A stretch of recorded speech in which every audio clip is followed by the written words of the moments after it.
Let me welcome all of you to the annual Yves Mény Lecture of the Schuman Lecture Series. This is organized jointly by Philip and me. Philip is actually going to be chairing the session, but I was promised after twisting a few arms I could say a few words first.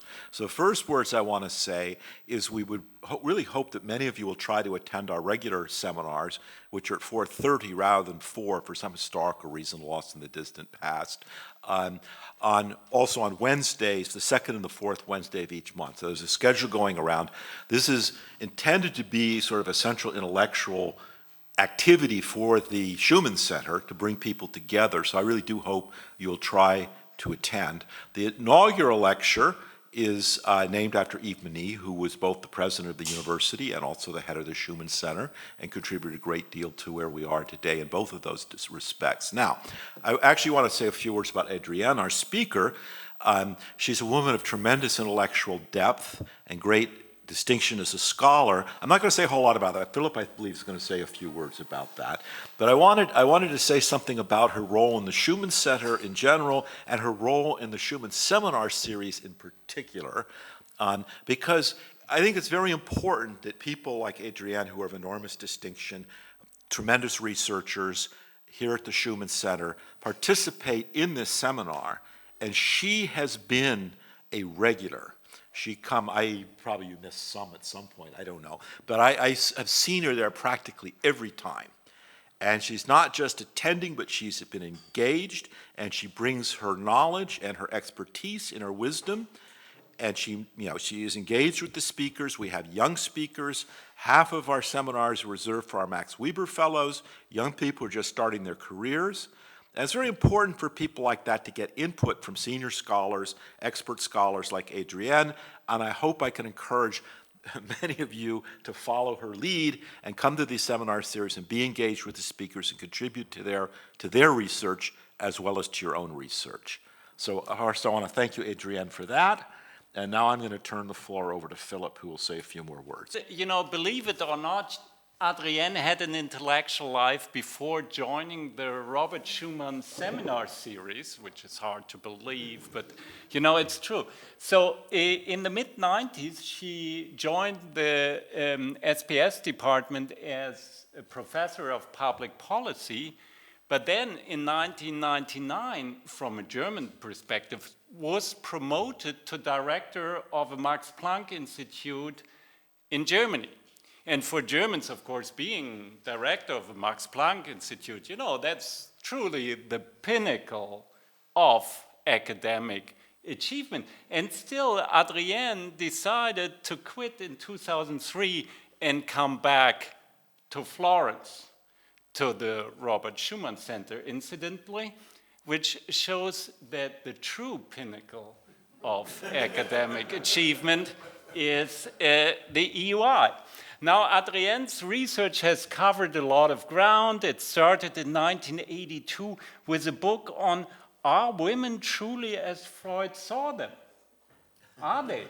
Well, you know, frankly, I have to say I didn't read the book. I don't know how successful it was, but quickly afterwards, Adrienne's attention turned to implementation research, policy research. So in 1987, she wrote a book, a primer on policy analysis, which was a must-read, and I guess still is a must-read in German political science departments. This was quickly followed by a book on politics and inequality in New York City. You know, very timely. But after she won the Leibniz Prize in 1994, the highest academic prize in Germany, her research focused on European integration, and more specifically, the institutional structures and processes of integration. And I guess this research focus is what Adrienne is most known for, and which is also the focus of her presentation today on Quo Vadis Europe. As I understand it, she's going to discuss 5 possible strategies. I hope at least one of them is viable. Thank you That's again not for disintegration. being here. The floor is yours. Thank you very much for inviting me and for these very kind words of introduction. What I'm dealing with today is actually not where Europe should go as a European Union, but what, in view of the possible paths of development which are discussed in the literature, but also in political discussion, which are the most plausible paths and most likely to be pursued, to be taken in the future. So I'm starting with a general kind of consideration that given the extensive crisis we have been living through in the past 10 years, financial crisis with the Eurozone crisis, migration crisis, the pandemic crisis, and the resulting economic crisis, European citizens and political decision makers, of course, more and more often ask themselves, do we have the right or the appropriate institutional setup in order to deal with these crises? So what I will be discussing are kind of 5 paths which are being discussed and which are likely paths deepening integration towards a European state, a differentiated, flexible European Union, the path of covert integration, segmented political orders, and disintegration and dissolution.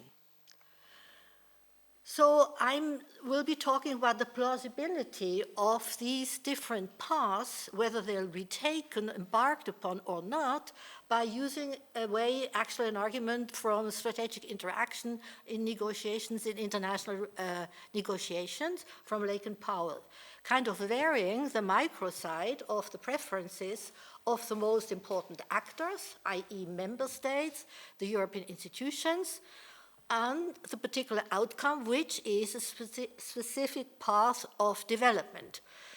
Separately, of course, and never varying at the same time, the macro side, which are the important factors in the environment, being macro shocks in the environment, which are exogenous to what's happening within the EU, but also the decision-making rules which need to be followed when you take decisions in the European Union.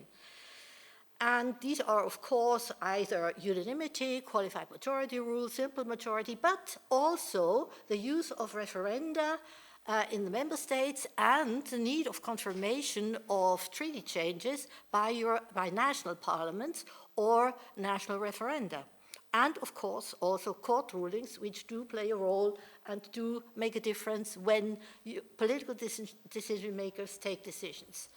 Now, varying either the micro side factors, while holding constant the macro side factors, you can come using strategic interaction analysis to an assessment of the plausibility of a particular path being embarked upon.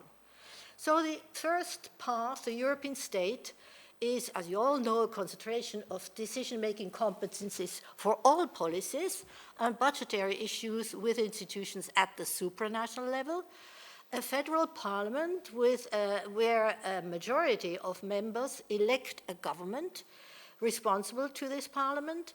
It could also be a 2-chamber forum where the second chamber may consist of representatives of the member states, also engaged in legislation at the supranational level.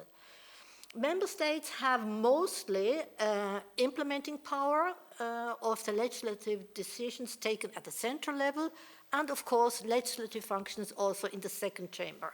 And then, of course, a central court responsible for controlling the constitutionality of laws adopted by the government and the parliament. Now, what are the main actors' preferences with respect to this outcome? I'm talking here about member states, the European Council, the European Parliament, of course, and the Commission. From the member states, you could probably say that it was only France which stepped forward with a preference for deepening integration, a fiscal union in the Eurozone with a European budget, but none of the other large member states really followed suit in supporting France on this, particularly in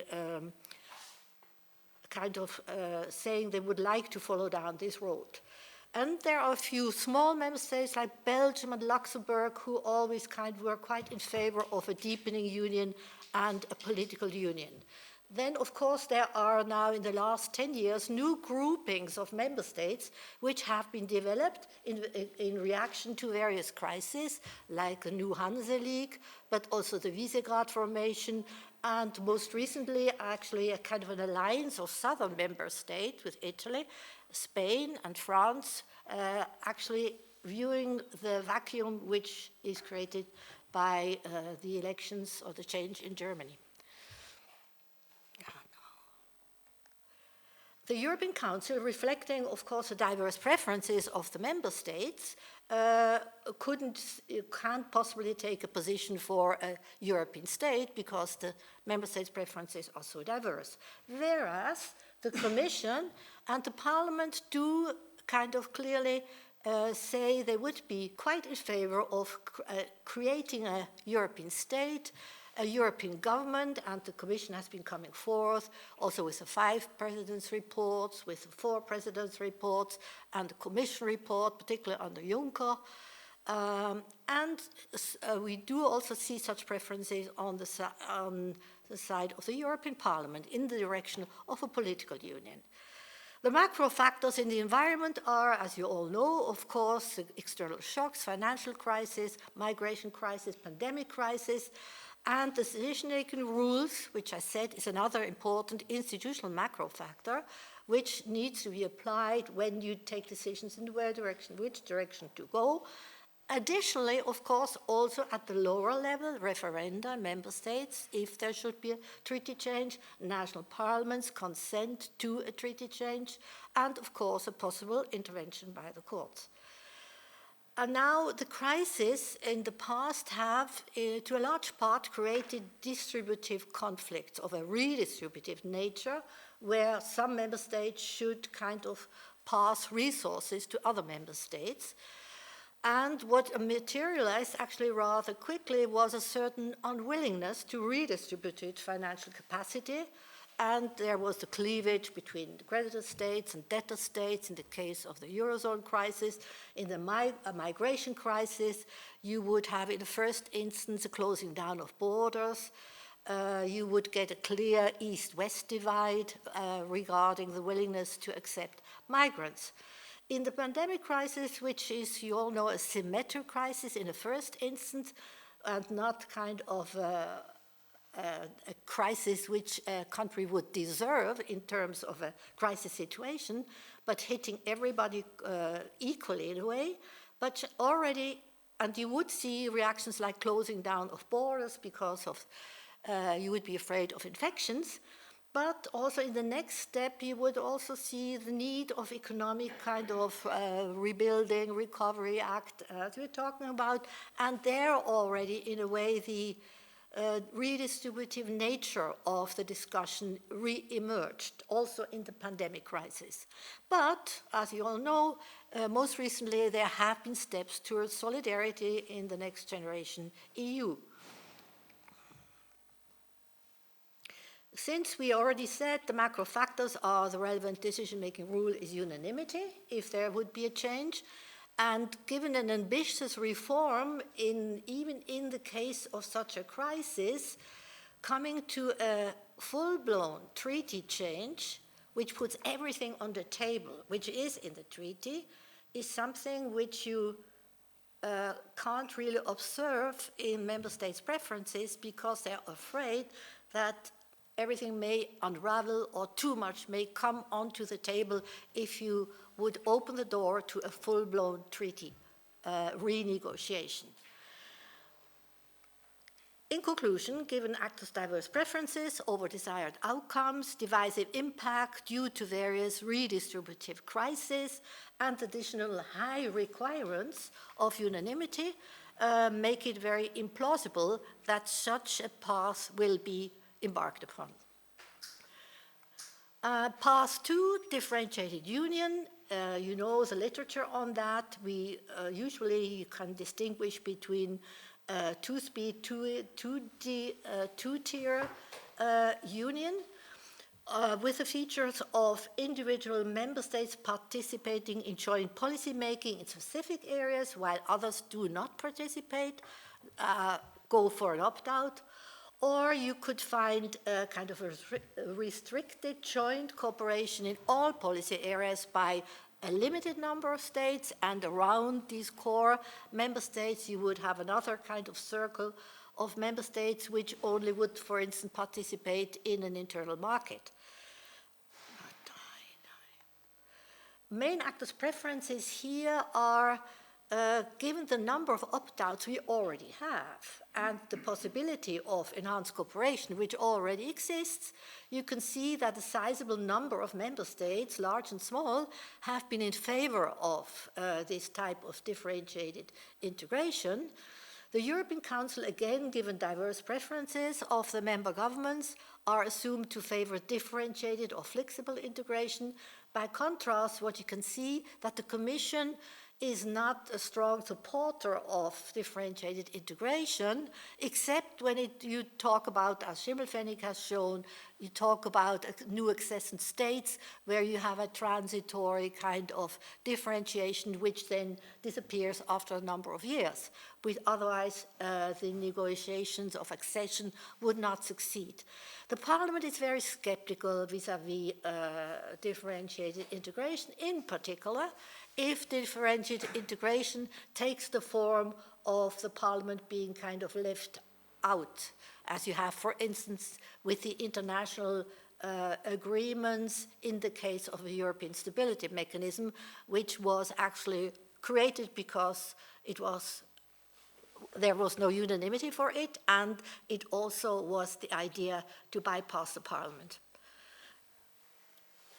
The macro conditions are the same as in the case path 1. Exogenous shocks are the same. The decision-making rules are for differentiated integration not quite as demanding, but you can see a shift from the fact that you would have to need unanimity. We can't make it under unanimity, therefore we move to a differentiated integration. To think of the examples of what we got under the Eurozone crisis, a mixed picture of a deepening cooperation or centralization at the supranational level, to the benefit of, we could say, for the Commission to some extent, and clearly the ECB leadership. At the same time, however, you could also see a strengthening, as Peter has shown, a strengthening of governmental governance, intergovernmental governance by member states, for instance, as a European Stability Mechanism, which I just mentioned. The northern creditor states, you can see a deepening cleavage, or still existing to some extent, particularly now in the context of the reform of the Stability and Growth Pact and the budgetary rules, which will be on the agenda of the coming months, right? How they should be revised, and you already can see again a north-south cleavage. You could see also in the case of, and we have to see what the outcome will be. Will it be a differentiated integration form or not? In the case of the refugee crisis, you already could see that we went for differentiated solution in terms of, because redistribution did not function, because mostly the Eastern and Central European member states did not accept refugees, but so what was introduced, this notion of flexible solidarity, where different options in which you can contribute to the refugee crisis were introduced. Conclusion, differentiated integration is a plausible path, because it offers the possibility of overcoming decision-making impasse. Now, covert integration is nothing which somebody would opt for and say, that's what we have to do, that's where we have to go. But it's something which has happened big time, really, in the last decades. Covert integration is defined as a deepening integration, i.e. uploading of policymaking competencies and definition of these competencies in a more stringent way in terms of policy solutions to the supranational level. What is crucial now is that this has taken place outside the political arenas. It has taken outside of the formal democratic political decision-making process, the European Council, sectoral councils, the European Parliament interacting with the Commission. That is, covert integration is not explicitly mandated politically, right?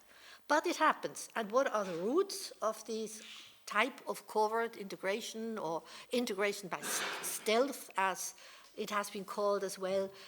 It starts from stalled decision-making processes or decision-making outcomes which are very general and very vague, and therefore very vague formulations then lead to a renegotiation of the specifics of a policy, or indeed also an institutional rule which is specified in the course of its application outside the public attention of European citizens.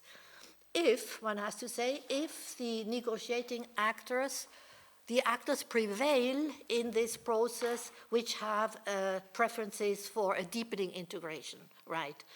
And it's particularly not surprising that it's mostly non-majoritarian actors, that is the Commission and the ECJ too, which have quite effectively used this type of covert integration in order to actually deepen integration, to make European policy integration deeper and stricter and kind of strengthen the supranational level.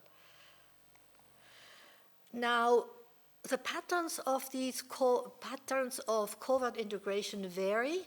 What you see very often is that a transformation of salient, controversial policy issues into detailed, technical, low salience issues, which most people can't understand anymore and don't really know what the implications are. Particularly, there may also be redistributive implications which are not understandable if you're not they're formulated in very highly technical language.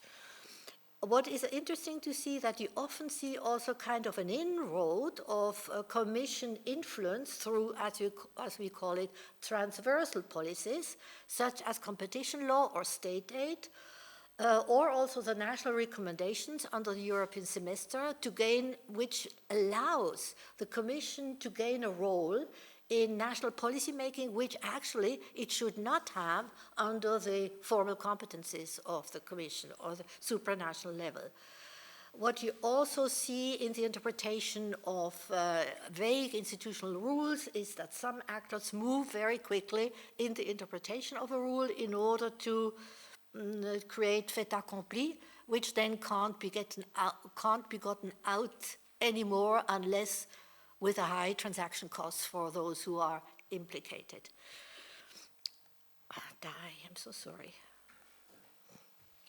What also is a mode of covert integration is delegating. Delegating policy decisions not out of the political arena to independent regulatory authorities, which are not political, and this issue kind of leaves entirely the political arena in order to be dealt with these independent regulatory authorities with expertise knowledge, who we assume have very often pro-integration preferences. What is also can be seen frequently as a strategy of covert integration is to create, as it were, competing regulations at the supranational and the national level. And you can see, for instance, in consumer law, that then member states would eventually converge to the supranational regulatory solution because they save transaction costs if they don't have to inform themselves on each national kind of consumer law regulations, which leads de facto then to a crowding out of national regulations.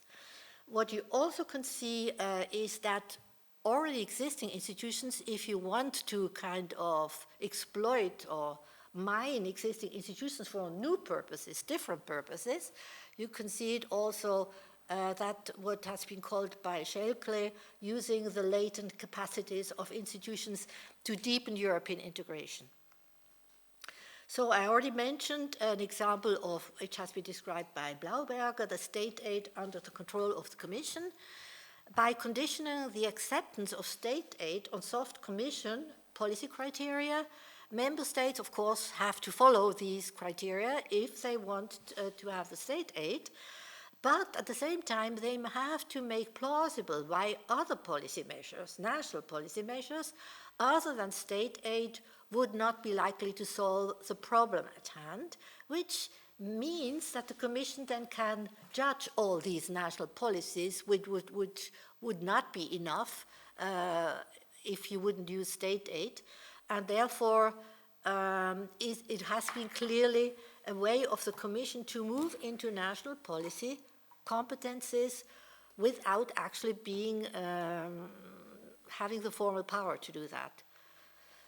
And the same holds for the country-specific recommendations under the European semester, because these, the Commission tells member states on how to comply with debt and deficit rules.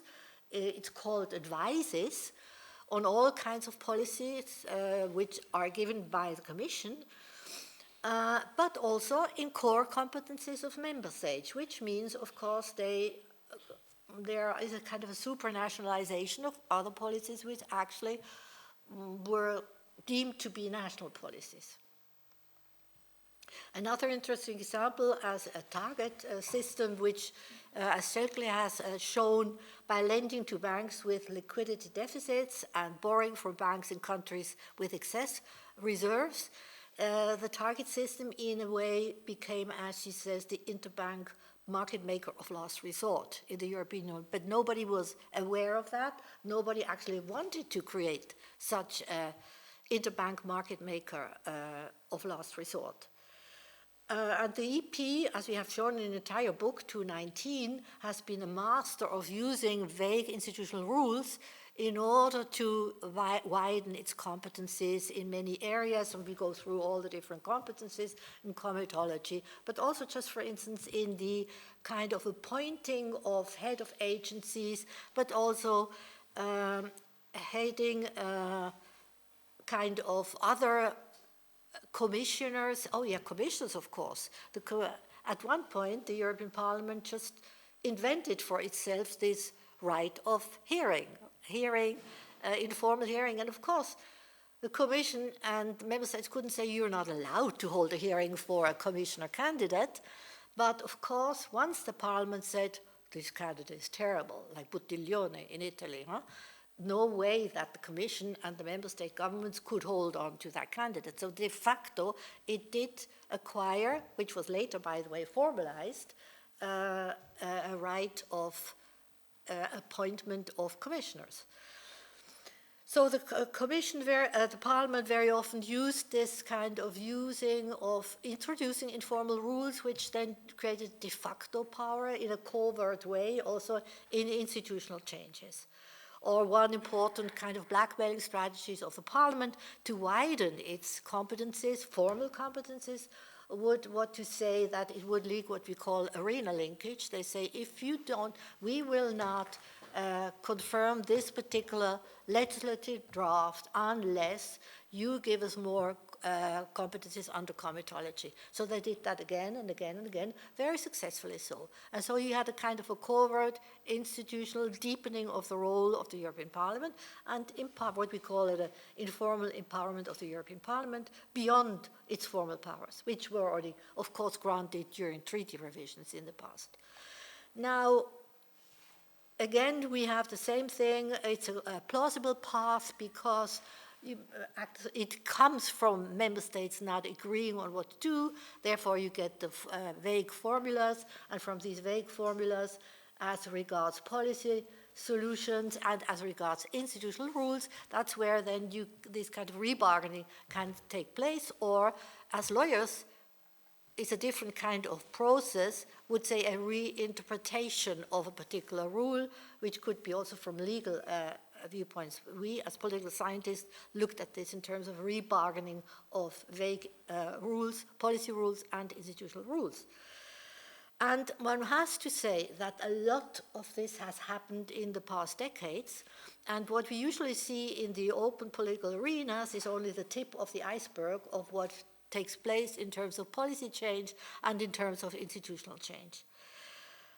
What is different here from differentiated integration is that this happens without citizens being aware of it. So it happens through the back door, you could say, whereas in differentiated solutions, it's on the table, you can decide about it, you discuss it, it's done in an open way. But of course, as we'll see later, of course, doing this in this covert way may be very dangerous. Segmented orders has been developed as has been identified as developments of policy networks and policy in a way almost seclusion in different issue areas by Egeberg and et al. As defined as networks and recurring patterns of interaction stretching across institutions and levels of governing, reaching into the sphere of non-governmental organizations, going into the private sector as well. So these, in different policy areas, what you could call policy communities, policy networks that have been called, are actors with similar problem notions, conceptions, choice options, and policy instruments. They emerge not by an overall design of what should be changed in view given a problem, but it's a reaction to given problem pressure. And using, as I say, institutional bricolage in environment of political and legal constraints, because otherwise you couldn't go ahead, you couldn't make forward and kind of get the urgent policy problems solved. So they mention, for instance, the European Stability Mechanism, European External Action Service, or Frontex as examples. Here again, actors' preferences are assumed to diverge. Macro conditions are the same as under 1, 2, and 3.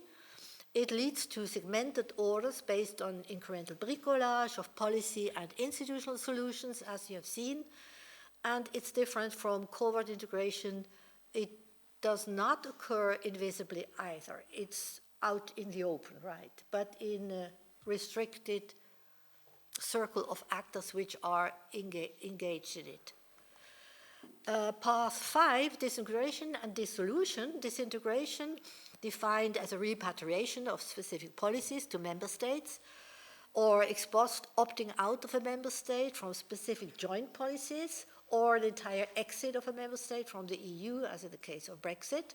Dissolution as a planned step of dissolution of abolishing the European Union.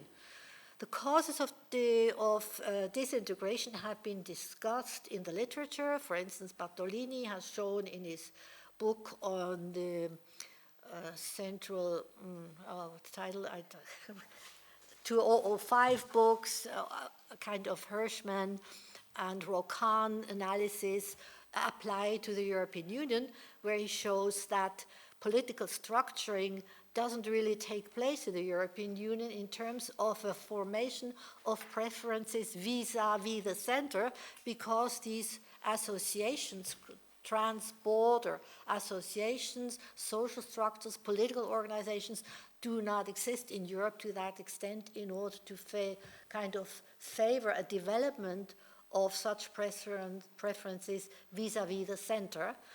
This has been taken up then in the literature on disintegration by Vollard, where he builds on Bartolini and mentions what has been very divisive in recent years is what he calls an external deconsolidation mechanism, a conflict between national electorates, particularly under populism influence, and increasingly powerful mobile corporate actors, which leads to a an important cleavage, in a way discrediting a positive attitude towards the center. And what has been shown in the work also by Hoge and Marx and Hutter and Alteri, Hans-Peter, increasing political saliency of identity issues with a divisive function in the European Union political processes, can lead to mass political reactions in member states, which we have seen, particularly under the migration crisis, but also the Eurozone crisis, which may lead to negative attitudes towards the European Union and thinking about opting out particular policy areas, not leaving altogether.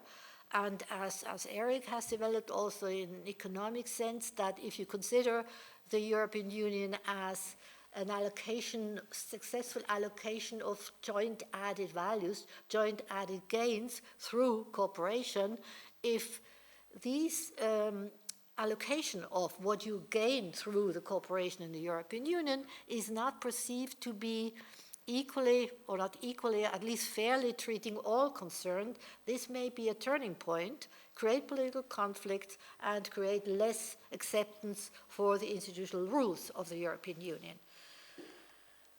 So, in a more normative sense, Tulonka has mentioned that, has emphasized that it's a problem for the European Union that it doesn't have a normative map, and that he considers it to be a failure of the liberal project economically, and also beyond that, culturally creating a new normality in terms of secularization and emphasis on identity issues, which are very divisive and make it problematic for the EU to function well. And his argument is muddling through here is not enough, but what we mostly have actually is muddling through, of course. We do not have the big bang kind of reform in terms of treaty reform. And as you may have noticed, I think it's, or analyzed, it's very unlikely to happen. Preferences of the actors now as regards dissolution, no explicit statements of institutional actors to that effect, neither for unilateral exit. Disintegration, member states actually do not claim explicitly repatriation of competencies. I mean, there was one attempt in the Netherlands at one point, but it didn't really come to much. So most recently, even now the new Hanseatic League or the new initiative by the Austrians, led by the Austrians regarding the reform of the Stability and Growth Pact, has not led now to a claim of repatriation of competencies, but only kind of restricting as an object of integration that fiscal capacity should only be pooled if with strong fiscal constraints. And of course, the Actors Commission and the Parliament and the European Council did not state any preferences in favor of such a repatriation of competencies. Macro conditions are the same. I don't have to mention them anymore. We already did talk about the most recently, given the pandemic symmetric shock, for the first time has led to the emergence of solidarity measures when combating the economic consequences of the pandemic crisis under EU Next Generation. The decision-making rule is, of course, as you all know, unanimity for dissolution, for disintegration. That is, dissolution, of course, very unlikely to happen, also because there are no alternatives, really, to the European Union as such, as a collective organization. Individual national referenda over exit from the EU as steps of disintegration and unilateral decisions would depend on the relative economic gain from exit, or on geopolitical factors, or the handling of distributional, economic, and migration issues, and also, of course, the contentedness with the own national policies and institutions, as has been developed by De Vries, and Lafan has shown also for the case of Brexit. Now, I'm coming almost to the conclusion. How am I doing time-wise? You're doing great. Okay. So what we have seen is that the political dynamics resulting from the interaction of actors' preferences, exogenous events, and given institutional rules, looking at these 5 paths, the most plausible paths are indeed then differentiated integration, covert integration, and policy segmentation, rather than political union or dissolution. Now, one has to say that, of course, these 3 paths have advantages, but also disadvantages. Differentiated integration, for instance, has the political benefit of allowing to move forward in spite of diverging preferences. The political cost, of course, is also that the overall political structure or institutional structure becomes ever more complex and fragmented in terms of an institutional policy-making structure. And it becomes increasingly difficult to understand overall the working of the European Union. And what one has to bear in mind also, that there are less and less one central arena, which would be the Parliament or the Council or the European Council, in which all relevant issues can be brought on the table and discussed in their entirety in order to say, okay, in view of all these different issues, where would we like to go? Where are our strongest preferences? There is just no arena. If everything is differentiated, you don't have the central arena anymore where you kind of deliberate about this course in which you want to go, and to conclude compromises and package deals in view of what has always been extremely important, I think, for the European Union, reciprocity over time for all concerned, which means that there should never be a structural minority of member states over a longer period of time, always the same ones losing out. That would be deadly for a European Union, right, as a collective organization. And covert integration obviously has the disadvantage of operating through the back door, and that raises huge problems of democratic legitimation. Because you can see that at one point, when citizens realize that integration has deepened considerably in particular policy areas without their being aware of it, what has happened, this may trigger a backlash or a negative outcome, which you can then often, has an output or comes out in national referenda for ridiculous reasons. I mean, the Netherlands, for one example, for instance, don't quite remember there's an issue, I think, in Eastern Europe, where they kind of raised a referendum, national referendum, which was but how kind of nourished by discontent with overall developments which have not been clear, have not been transparent. And what, of course, happens too if you have this type of change in terms of these piecemeal and covert changes, it tends to, particularly in policy making, maybe not so much in institutional change, leads to a strengthening of executive actors, non-majoritarian actors, which then, of course, raises again a problem of democratic legitimation, such as the European Central Bank or the Commission or independent regulatory authorities. Multiple segmented orders tend to cognitive closure as regards problem definition and policy instruments, and also, of course, for obvious reasons, leads to a fragmented policymaking structures. You find a solidification within certain sectors only, and as such, of course, you don't get any cross-sectoral coordination. And what has been pointed out by the authors who worked on this type of segmented orders, like Battora and Fossum and others, they say they are only linked to the main political channels through smaller transversal pipes. And the consequence, of course, is also that there is also only a loose link to the important channels of democratic legitimation of the Parliament, the Council, the European Council, and national parliaments.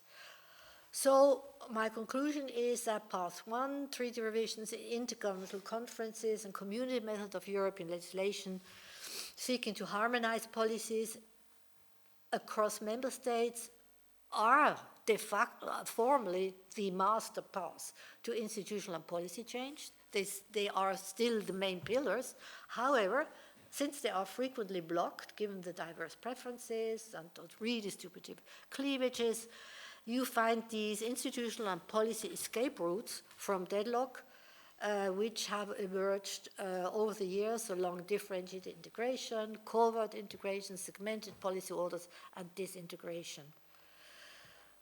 The different types of crises have triggered institutional and policy reaction to some extent, but never, if you think about these last crises, never has it led to a reaction in the sense of, okay, now let's start everything from scratch anew. In view of the crisis, let's renegotiate the entire treaty, right, the Lisbon Treaty, because member states are afraid of doing that. I think it could be really explosive, and therefore they're afraid to take this step, and that's why you get all these kind of three paths, which are the ones of differentiated integration and covert integration and segmented policy orders. And as attempts, de facto what you get is a kind of incremental, patched up institutional changes and policy widenings around the two main paths when they are blocked, in order to reconcile this ever-present tension between the conflicting pressures of supranationalism and intergovernmentalism. So thanks very much for your attention.